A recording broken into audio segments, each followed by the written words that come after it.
Welcome to this edition of Joy in Our Town. I'm Ann Farrell Tatey, your host, and today I am delighted to welcome Rob McCartney.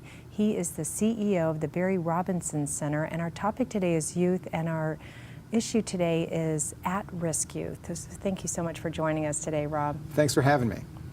Okay, the Barry Robinson Center. I've lived in Virginia Beach a long time, and I am not familiar with this center. Can you just tell us a little bit about it and who Barry Robinson is? Sure. Well, first off, we've been around since 1933, and we started off as a orphanage and trade school for children. Barry Robinson, it's a great question. I ask my kids all the time, tell me who Barry Robinson is. It's sort of a trick question. Our benefactor was a gentleman named Frederick James Robinson, a very successful businessman who was orphaned when he was a child and raised by family members.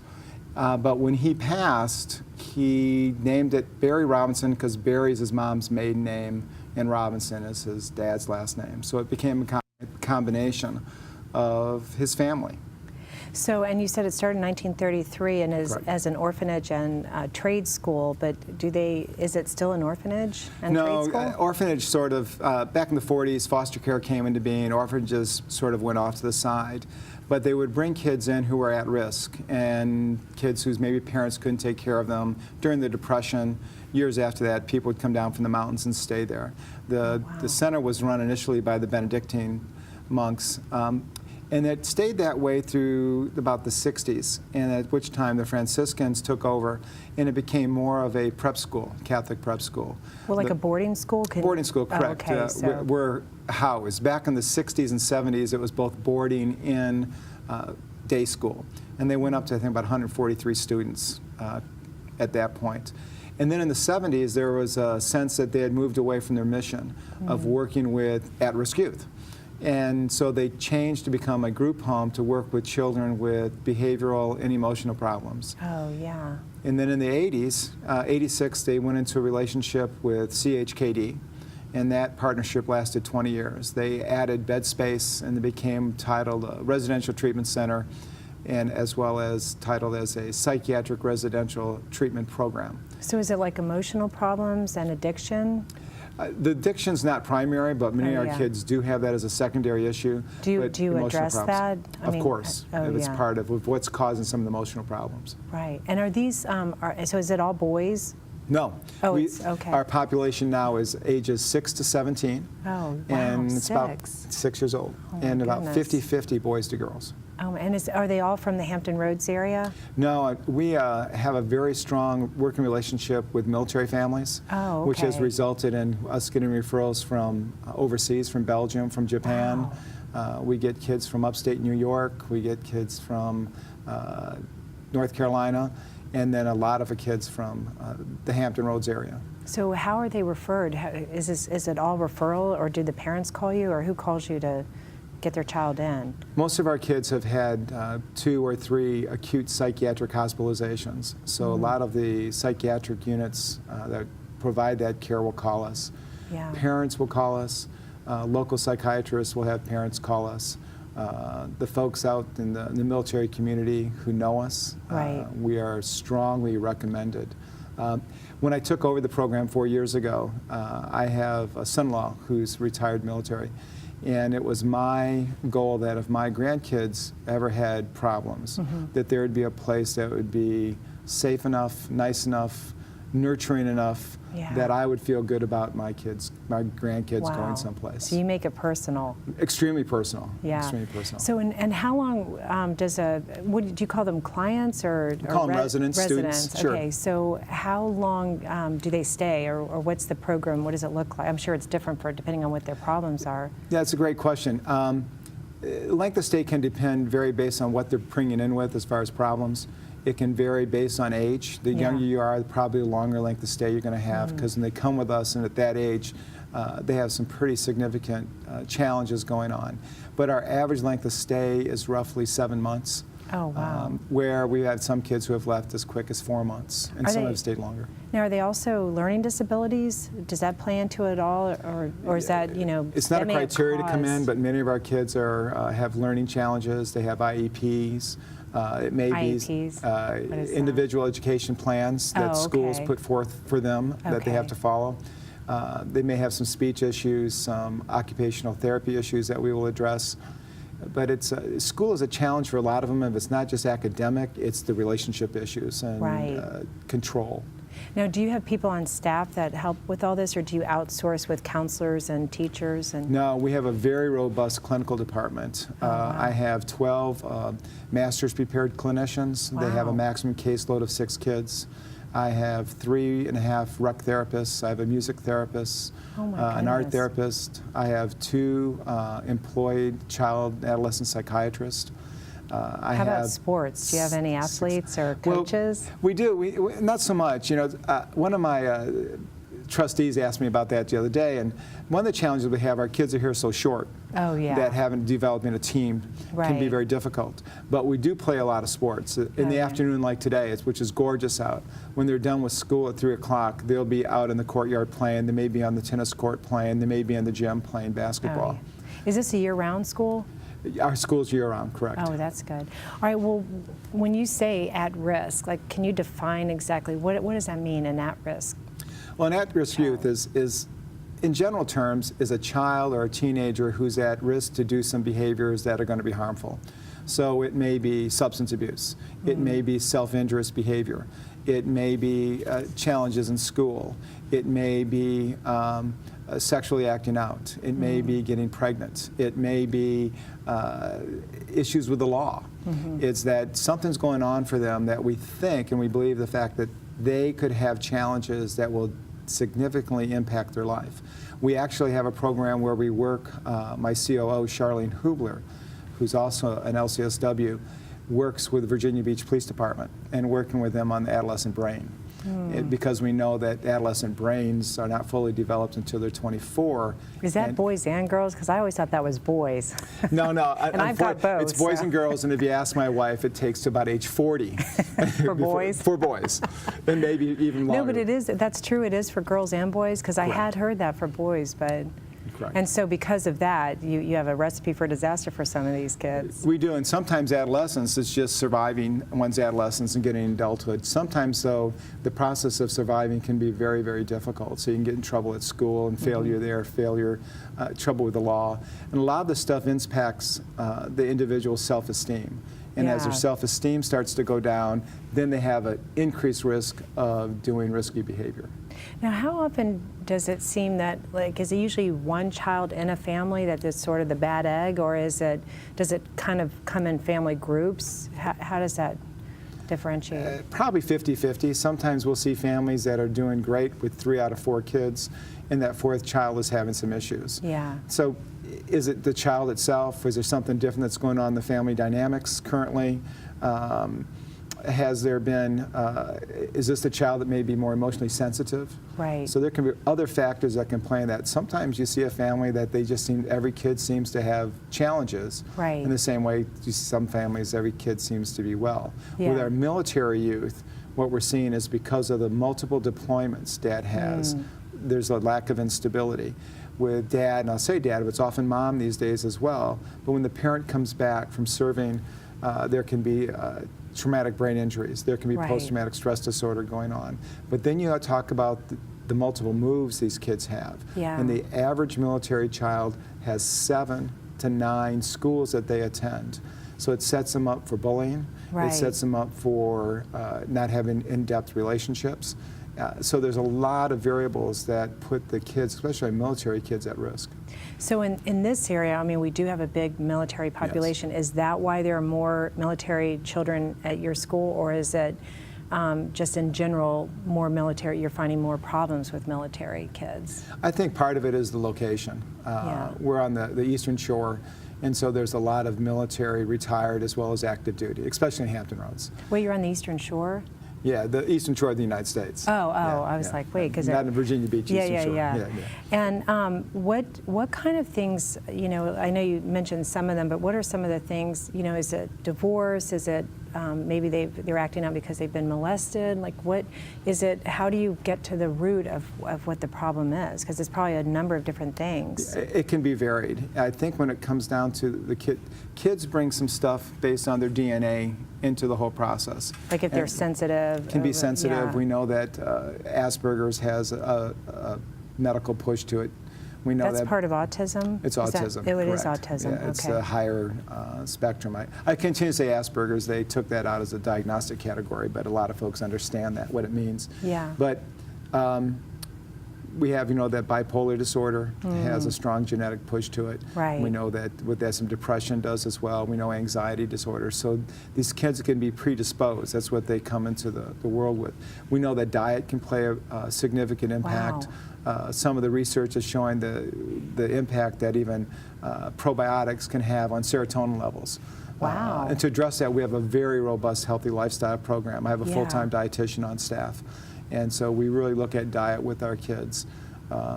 We know that exercise, you look at all the things that are impacting on our young people that are creating an epidemic of diabetes is also creating the same issues, I believe, with some of the emotional challenges. Wow. Because you're inactive, Yeah. because you start to eat Because you're things. depressed You're and you're- depressed and yeah. the impact that what sugar does on you. So there's that balance with that. And then if you have the challenges of having a family, we know Yeah. the economics Blended can play on this. families Blended and- yeah. families. Dad could be gone, mom could be gone. Right. Where you are in the life of the family. Yeah. So adolescence is a tough time anyways. Kids are Right. trying to figure out how to separate. So, and their peer group can influence it. We know that now with texting Yeah. and that immediate response they can get, multitasking, that's showing the fact that maybe doing some rewiring. I've heard that the studies are showing we really can't multitask. Correct. We think we can, but that's part of the problem. We just task real quickly and Yeah. don't do anything real well.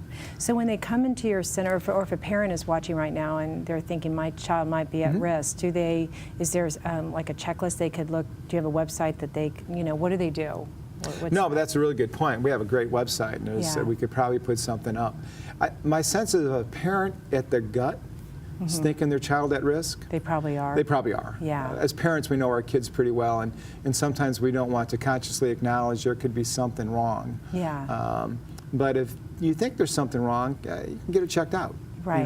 Reach out to your primary care physician. Reach Yeah. out to your pastor. Yeah. Call us, even if you don't think they're appropriate for residential. Half of the calls we get are from parents who are looking for some services that are not what we provide, and we Oh, help wow. facilitate the family to get those services. Do you evaluate them? Do you bring them in and at least evaluate them? We don't Or evaluate you can them. usually do it on the phone. We can get them to the right resource. So you know the kind of things that you're looking for and that can determine what is probably going on, just by Right. what they describe. They can start describing us, and we can tell you, you're happy to come in. We can give you a tour to see see the place. But at this point, you probably just need outpatient. Here's a Yeah. list of some folks, and here's some people we recommend. So you are a great resource just for even people that have questions and concerns. Yeah, we want folks to call us with their questions and concerns. Yeah, and then we actually are going to have to take a break, and I want to continue this conversation because the other thing, you can offer hope to parents who are maybe have been struggling with some of this. I think, and I smile when you say that, because I would think the one thing that parents, when they get to the point where a child is needing residential, they've had a very rough struggle. Right. And what they're You're looking for is frustrated. hope. Right. If you'll stay with us, this is Ann Farrell Tata, Join Our Town. We've been talking to Rob McCartney from the Barry Robinson Center. Stay with us. We'll be right back and continue this conversation. Thank you. Welcome back to Join Our Town. I'm Ann Farrell Tata, your host, and we have been joined today by Rob McCartney from the Barry Robinson Center. He's the CEO, and we're talking about at-risk children and overcoming behavioral obstacles. So thank you for staying with us, Rob. Rob. I do want to continue this conversation a little bit. We were talking about a parent that may be listening and they're wondering if their child is at risk, and they can call you and you can sort of assess on the phone if that's something that you need to see, or you might be able to help them with other resources. But let's say it's somebody that does sound like a candidate for your school. Can you talk a little bit about the process that they're going to go through with their child? Sure. Well, first off, they need to know where their child's going. As a parent, the one thing you want to know, I remember sending my kids to summer camp. You want to make sure it was safe. Right. You want to make sure it was clean. Yeah. And so we encourage our parents, if they're interested, come for a visit. We give tours all the time. I had one parent show up on a Saturday morning at 10 o'clock, and I got a phone call from my staff, and they said, somebody wants a tour. What should we do? The parent and the child, or just the parent and the child. They're there, and I said, give them a tour. Yeah. But I've never done that. Give them a tour anyways. Well, it's not cleaned up. It's okay. Yeah. It's cleaning up. You know, Right. you go into the boys' room on a day when they need to Yeah. do laundry. It smells like teenage Laundry, yeah. laundry. And so come and just get a feel for there. And because one of the things, our campus, when you get on campus, it has this very warm, nurturing, friendly environment. We're an open campus. Our doors are locked at night for safety, but there's no fences around us. That sometimes limits who we can take. But the kids walk from their dorm to the cafeteria, from the cafeteria to the school, from the school to the gym. So the first thing parents are going to be reassured of what is there, and then what do you have an evaluation, and how many of these other people do you bring in to help evaluate the child? Yeah, at that point during the tour, we'll be asking questions, and we'll be able to. You're assessing.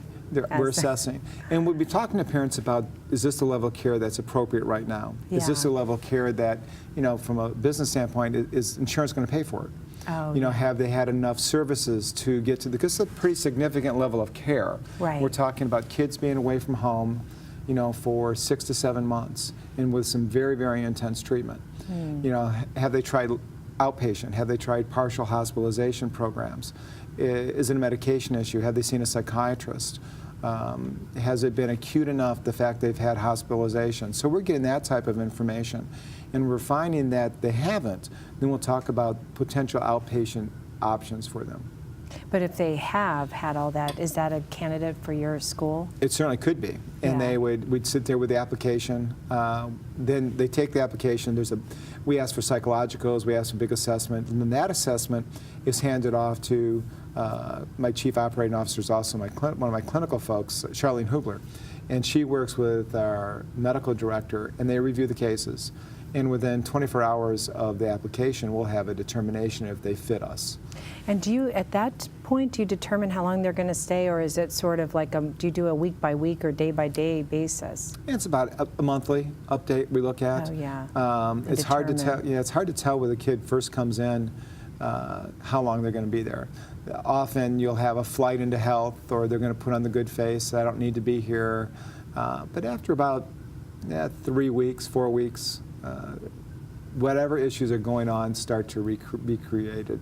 Now, can you talk a little bit about runaways? Like, is that a big problem with kids that run away and Well, first of all, if a kid runs away, there's a phenomenal program in our community called Seton Youth Shelters, who does a phenomenal job of reuniting runaways with families. And so we do some work with them.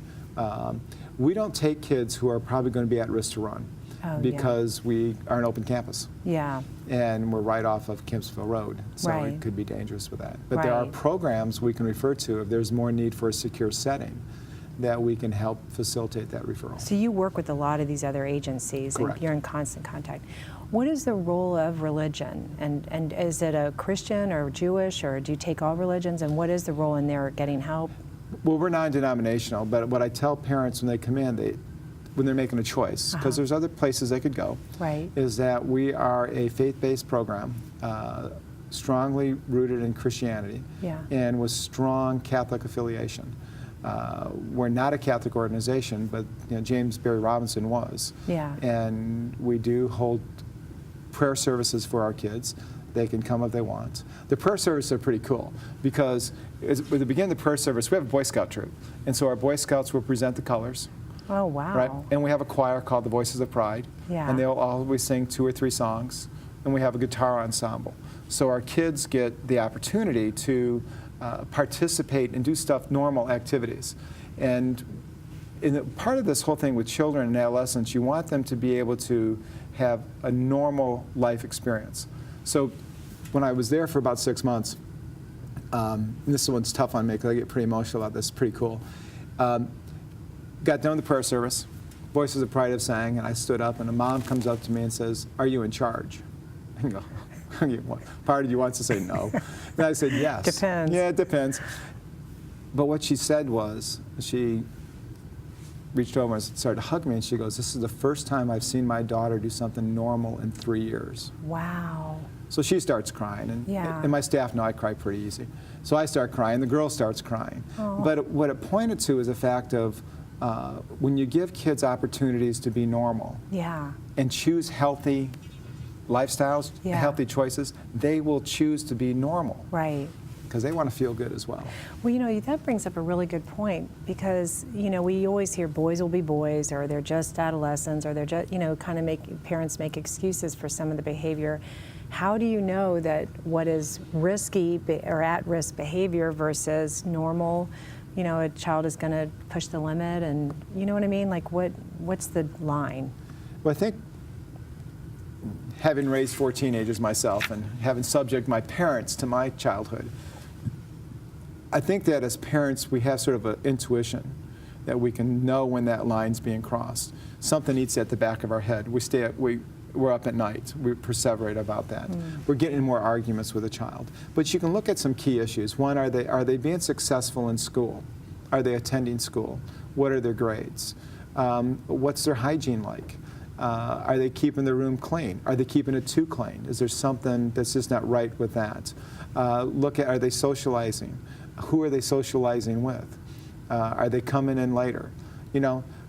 My mom always do the sniff test when I'd come home, right? Come in, they're sniffing the clothes, sniffing the breath. I think my wife did that with our kids too. Must be a mother thing.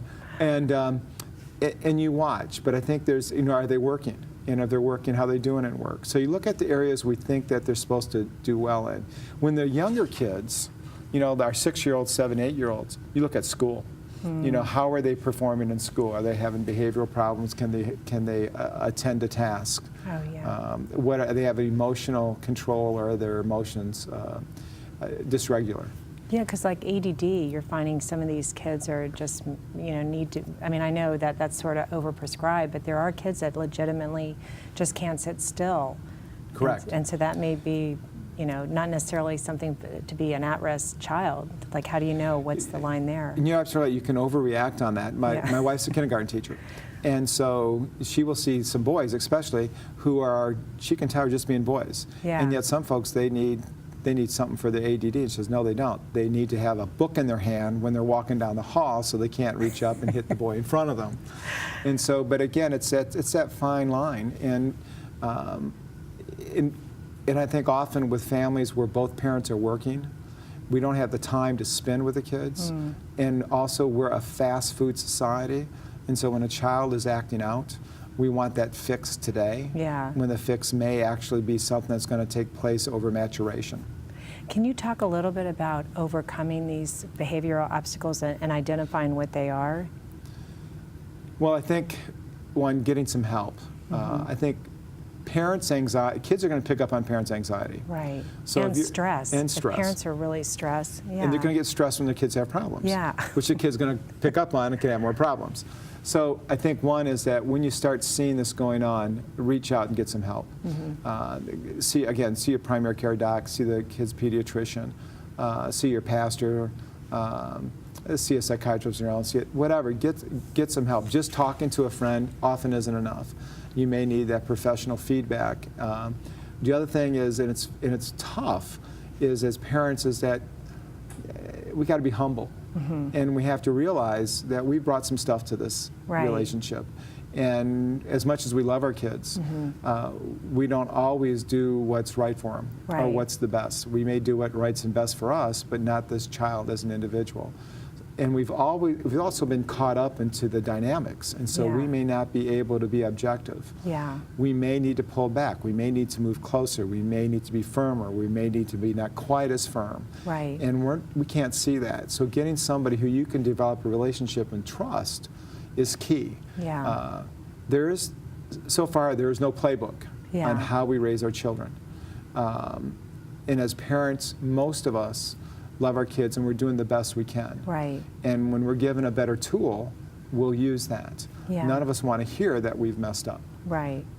But when we have a kid have problems, there's a voice in our back of our head going, I've messed up. Well, and even maybe it's not all your, a parent's fault. Yeah. It's like like you said, it's just a number of things that have all Right. kind of come together.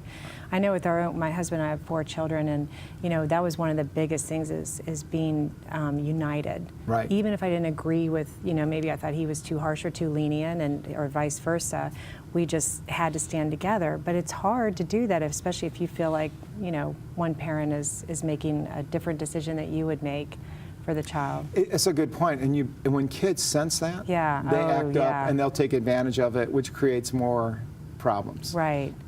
That's one of the biggest things is, and I used to always tell my kids, don't tell me not to tell your father, Right. because I'm not going to keep anything from him. But again, and especially a situation where maybe a parent has an alcohol problem or some other things going on, you want to protect that child. So it just seems like a very difficult, complex situation per family. And it can be. And sometimes families, there's so much chaos going on. What's important for the child is to have that advocate outside. Yeah. Maybe it's a school counselor, maybe it's a youth pastor, maybe it's their own therapist, someone that they can trust and they can go to a safe harbor Right. and be able to share some of the stuff that's going on with See, them. that's really good advice. Is, like you said, not having too much pride and being humble enough to say, I need help, and get somebody else to help you Right. navigate this. Well, Rob, I can't thank you enough for being here, and I'm so glad to finally know what the Barry Robinson Well, I hope Center you come by for a is. visit. I want to come by and Right. tour it so I can know I can advocate for you guys. And I think what the community needs to know is that they're welcome to come by anytime for a visit as well. That's wonderful. I'm Ann Farrell Tata. Thank you so much for joining us today, and stay with us. We'll see you the next time on Joy in Our Town. Have a great day.